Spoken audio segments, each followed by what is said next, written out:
Om Namo Bhagavate Vasudevaya.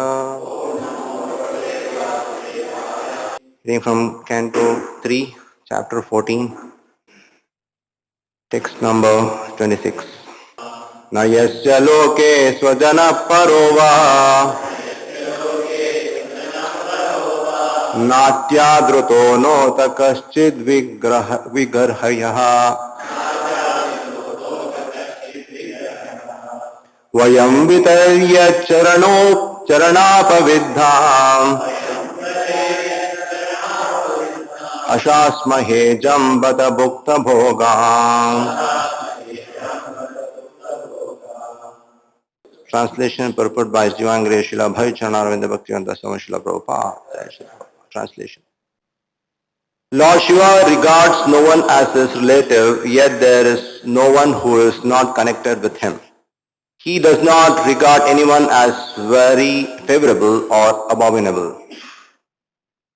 We respectfully worship the remnants of his footsteps and we vow to accept what is rejected by him. Purport by Srila Prabhupada. Kashyapa informed his wife that just because Lord Shiva happened to be his brother-in-law, that should not encourage her in her offense towards him. Kashyapa warned her that actually Lord Shiva is not connected with anyone, nor is anyone his enemy. Since he is one of the three controllers of the universal affairs, he is equal to everyone. His greatness is incomparable because he is great devotee of the Supreme Personality of Godhead. It is said that among all the devotees of the Lord, devotees of Supreme Personality of Godhead, Lord Shiva is the greatest. Thus, the remnants of footsteps left by him are accepted by other devotees as Mahaprasada, all great spiritual footsteps. The remnants of footsteps offered to Lord Krishna are called prasada, but when the same prasada is eaten by a greater devotee like Lord Shiva, it is called Mahaprasada. Lord Shiva is so great that he does not care for the material prosperity for which everyone of us is so eager. Parvati, who is the powerful material nature personified, is under his full control as his wife. Yet he does not use her even to build a residential house. He prefers to remain without shelter, and his great wife also agrees to live with him humbly. People in general worship goddess Durga, the wife of Lord Shiva, for material prosperity. But Lord Shiva engages her in his service without material desire. He simply advises his great wife that of all kinds of worship, the worship of Vishnu is the highest, and greater than that is the worship of a great devotee or anything in relation with Vishnu. Thus in the Bhaktivedanta purport. Muni is cautioning his wife that just because Lord Shiva seemed to be is my brother-in-law, it does not mean that, you could do any offense to him. Now, at the particular time when she was demanding sexual satisfaction from Kashyapa Muni, that particular time was inauspicious time, because that is the time when all the that Lord Shiva, followed by his ghost, would move around. And therefore, he was very cautious, Kashyapa Muni, that this one should not engage in sexual relationship at that time. As we have discussed earlier, everything in a Vedic system or everything as per dharma, if somebody is following the laws of God, then it has to be done according to the specific instructions given by the Lord as in the revealed scriptures. So here also, even if it was for the procreation, actually Mother Diti was asking Kashyapa to give her a child. So it was in the right spirit actually. But at the same time, because she could not wait and at the wrong time it happened, it became very inauspicious, and it will be described later that how or we already done, I think, how the devilish ghost-like entities are conceived when the act is done in the forbidden time, and that will result in unwanted population, either impersonalist or demoniac mentality personalities, devilish people. Such kind of souls take the place in the womb of the woman who actually indulges in sexual act during the forbidden time. So, as a proper Vedic follower, as a proper person, as a human being who is interested in progressive values of life, they are always cautious about following the rules to the last word, as we see the spirit of Kashyapa Muni. He knows that if those rules are broken, it is bound to give some reaction. In fact, the last verse said that he paid obeisances to his fate, and then he satisfied her because she could not wait, because he knows that this is going to give a reaction. And he was a great devotee of Lord Shiva. And not only great devotee of Lord Shiva, as it is explained here, he is his brother-in-law, but still he didn't expect that he will be exempted or his wife will be exempted from such offenses towards him. The Shastras themselves have given prohibited times. It's not that, all of a sudden that day Lord Shiva was going there. No. At that time the ghosts are always moving around, that time of the evening.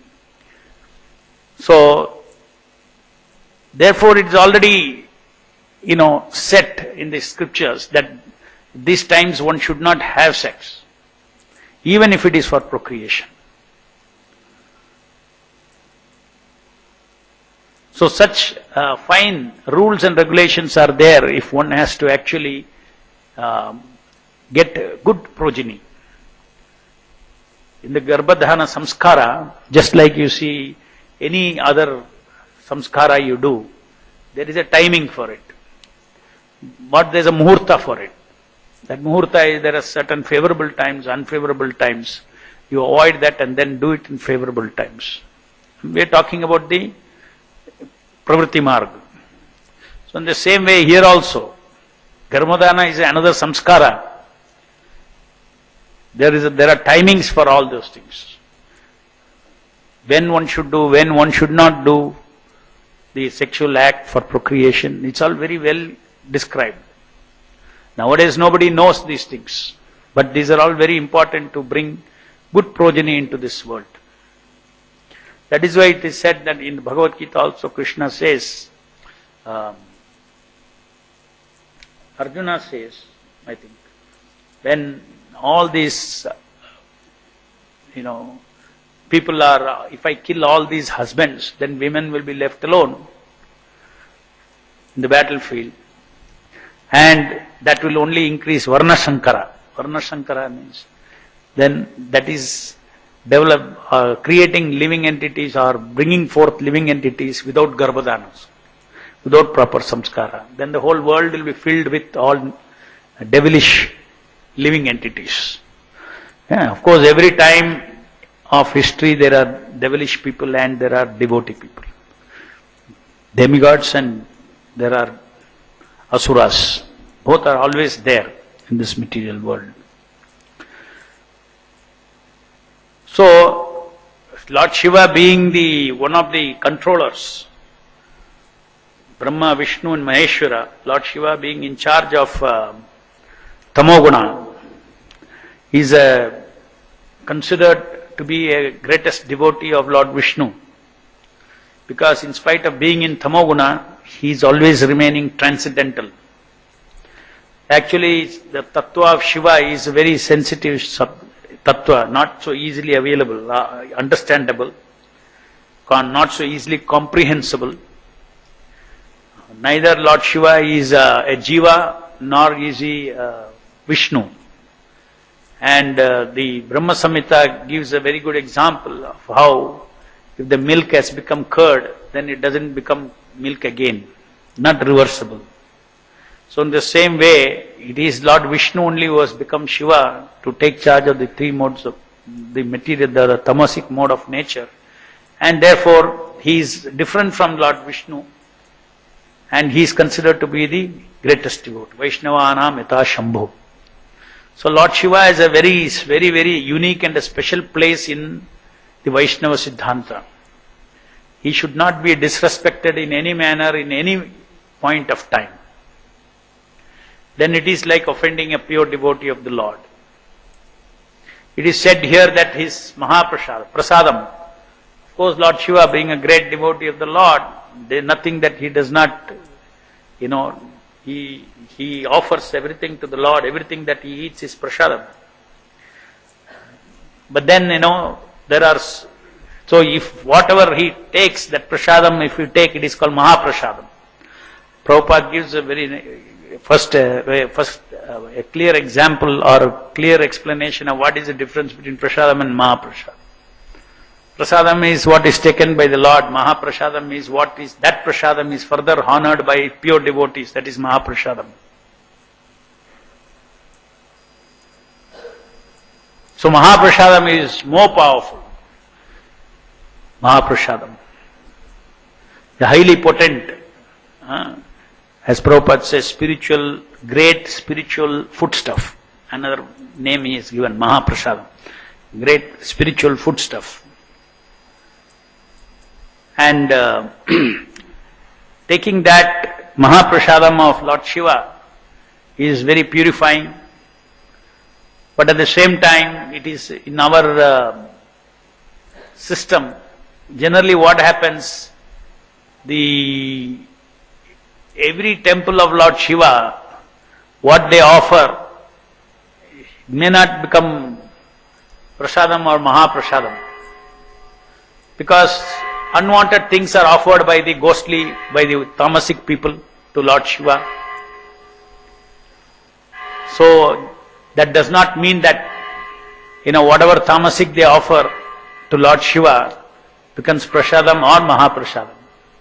Therefore, as Vaishnavas, we are very careful that we don't take simply prasadam from, so-called prasadam, from every Shiva temple. We have to see how Shiva is worshipped, what they offer to Lord Shiva, in what spirit they offer to Lord Shiva. If it is offered in the right spirit, then we can take prasadam, Mahaprasadam. Otherwise, what will happen is, if you think everything that is coming from Shiva temple I can eat, you may be taking Mahaprasadam of ghosts. Because ghosts are there. Wherever Lord Shiva is there, ghosts are surrounding him. So immediately after they offer, the ghosts are feasting on that. And then you think it is Mahaprasad, then you become ghostly. So we have to be very, very cautious about taking prasadam. Where do you take prasadam? What is prasadam you take? We can offer Lord, prasadam that we offer to Krishna, we can offer to Lord Shiva and take. It will become Mahaprasadam. In fact, it is said that the spiritual master is the sum total of all the demigods. So there is no reason, there is no need to offer to anybody. When you offer to Guru, then it becomes Mahaprasadam. It is by the mercy of the spiritual master that the prasadam is offered to the Lord, and the Lord accepts the prasadam. After the Lord accepts the prasadam, that is honored by the spiritual master. So in this way, you see that whatever we take is Mahaprasadam. So this is another caution we have to have. No doubt we know what is the real principle of Shiva's position, and he should not be disrespected. At the same time, we also know that he is surrounded by ghosts and in all these devilish characters, all those souls that commit suicide, they all live as ghosts around him, and he is very merciful. It is explained here that he is very merciful, that he gives them, he gives them a body after some time. He blesses them with the body after some time, and different types of living entities actually, they follow Lord Shiva. Somebody wants to become Lord Shiva, Shivoham, Shivoham, Shivoham, they say, I want to become Lord Shiva. So all kinds of living entities, ignorant living entities are surrounding Lord Shiva. So we have to be, practically speaking, we have to be very cautious from where we take prasadam. But within our heart, we know Lord Shiva. Whenever we go to any Lord Shiva's temple, we pay our obeisances to Lord Shiva. And Lord Shiva is such a wonderful personality, his qualities cannot be described. What are his Vaishnava qualities cannot be described. I mean, he is the husband of goddess of Durga, the goddess of the material nature. She is in charge of the material nature, and Prabhupada explains that she has not even taken a favor of even having a house. So he is always roaming around in crematorium. He is roaming around without proper dress. So he is no greater Vairagi than Lord Shiva. And Prabhupada explains that Lord Shiva's Vairagya is not simply for the sake of Vairagya. He understands that he is so spirited in his devotion to Lord Krishna, Lord Vishnu, that he is thinking that everything is meant for Krishna's enjoyment. Why should I take anything? So this is the spirit of Lord Shiva that Prabhupada explains. I think in one of the earlier purports he has explained. So Lord Shiva does not think that, you see, he is in the proper Vaishnava spirit. What is the proper Vaishnava spirit? That nothing is meant for our enjoyment. We ourselves are meant for Krishna's enjoyment. That is the spirit he is actually exemplifying. No doubt, he wants to exemplify that living entities should not be enjoyed, but should worship Lord Vishnu, should surrender to Lord Vishnu. That is the spirit. He exemplifies that. While he is exemplifying that, the Vaishnava spirit is to engage everything in service of the Lord. Even now, if a pure devotee is using a good dress to wear, and his spirit of using that good dress is not for his social prestige or anything, he is using that to serve Krishna, in order to create a proper context for people to hear. He may have a big building. It is not for him. Or he may travel by a big car. Sometimes you see, at different times, different people relate in a different way. So for the sake of preaching, sometimes some things are required. So that is a real renunciation. That everything belongs to God and it has to be utilized in God's service. That is real renunciation. I am not the proprietor of anything. Krishna is the proprietor of everything. And in that way, one is neither inimical or hates anything in this world, or is attached to anything in this world. He neither hates nor attachment he has got. He utilizes everything in service of the Lord. He utilizes for the pleasure of Krishna. So that way, the Vaishnava Acharyas, it's not that they could not, if they wanted, they could have been renounced and detached. But then for the sake of preaching, they had to accept everything. So following in the same footsteps also, we also utilize this principle of Yukta Vairagya to actually spread Krishna consciousness. While utilizing it as Yukta Vairagya, the principle of Yukta Vairagya should not be forgotten. One should not actually become affected by these things that we accept for the sake of preaching. We should not get attached to it in a personal sense. Just like a cashier is counting the cash, he does not, in the bank, the cashier is not thinking the money is his. In the same way, anything good he utilizes he has for Krishna. He's got a good intelligence, good body, good dress, money, opulences, whatever he has got. He does not think he is a proprietor. Krishna is a proprietor. Under his order, under his direction, I have to execute everything in his service. That is the spirit of Yukta Vairagya. So, Lord Shiva's Vairagya is a little different kind of a Vairagya, meant to set example not for one generation, two generation, for all generations to come. till the creation exists, that the principle of Vairagya is very, very important. Extremely important. 8th canto, 7th chapter. Hare Krishna Prabhu. It is just a clarification regarding Lord Shiva. In the 8th canto, 7th chapter, in the churning of the Shiva saves the universe by drinking poison. Shiva saves the universe by drinking poison. That's the chapter name, Prabhu. So Prajapati goes to Lord Shiva and prays like this. O great of all the demigods and Mahadeva, super soul of all living entities, and cause of their happiness and prosperity. We have come to the shelter of your lotus feet.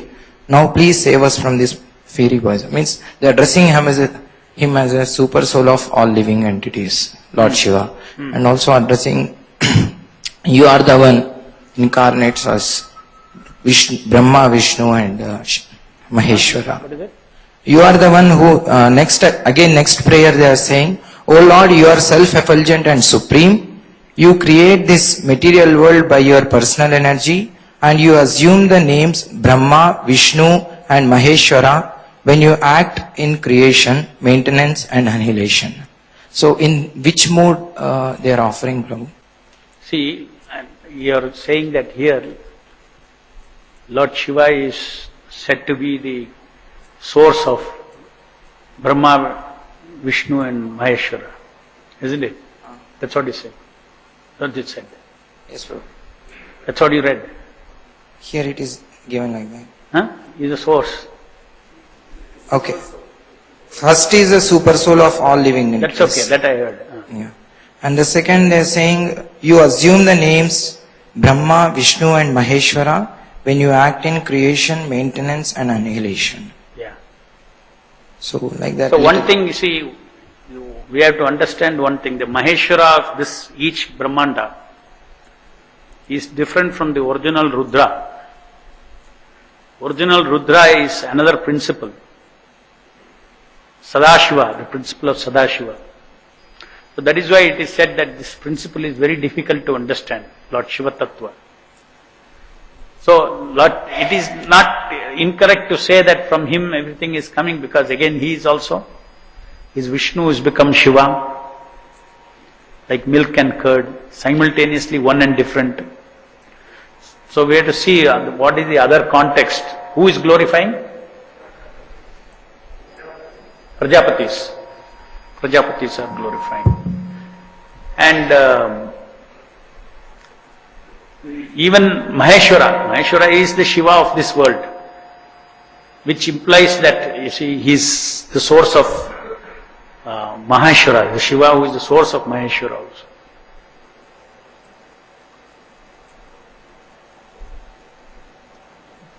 Need to think some more on it. What are the context, everything. It has not struck me. I have not heard that this particular, never noted that he assumes the form of Brahma, Vishnu and Maheshwara. Oh, the clarification is there in purport. Huh? Clarification is given in purport, bro. Please read. It says, since Lord Shiva is in charge of annihilation, why should he be approached for protection? Lord Brahma creates, Lord Shiva annihilates, but both Lord Brahma and Lord Shiva are incarnations of Lord Vishnu and are known as Shaktya-Vesha Avataras. They are endowed with a special power like that of Lord Vishnu, who is actually all-pervading in their activities. Therefore, when prayers for protection are offered to Lord Shiva, actually Lord Vishnu is indicated. For otherwise, Lord Shiva is meant for destruction. Lord Shiva is one of the Ishwaras or the controllers known as Shaktya-Vesha Avataras. Therefore, he can be addressed as having qualities of Lord Vishnu. Having qualities of?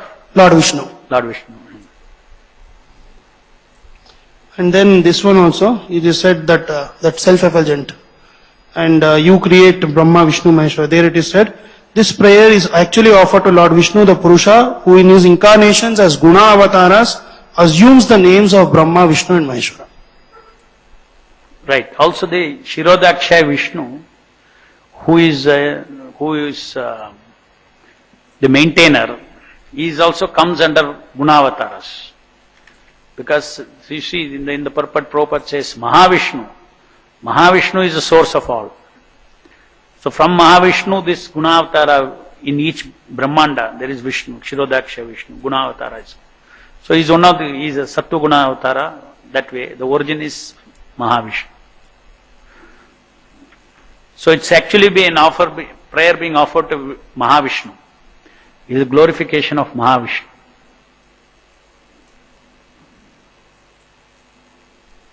Any other questions? जय ग्रंथराज श्रीमद् भागवतम की जय, जगत गुरु श्रील प्रभुपाद की जय।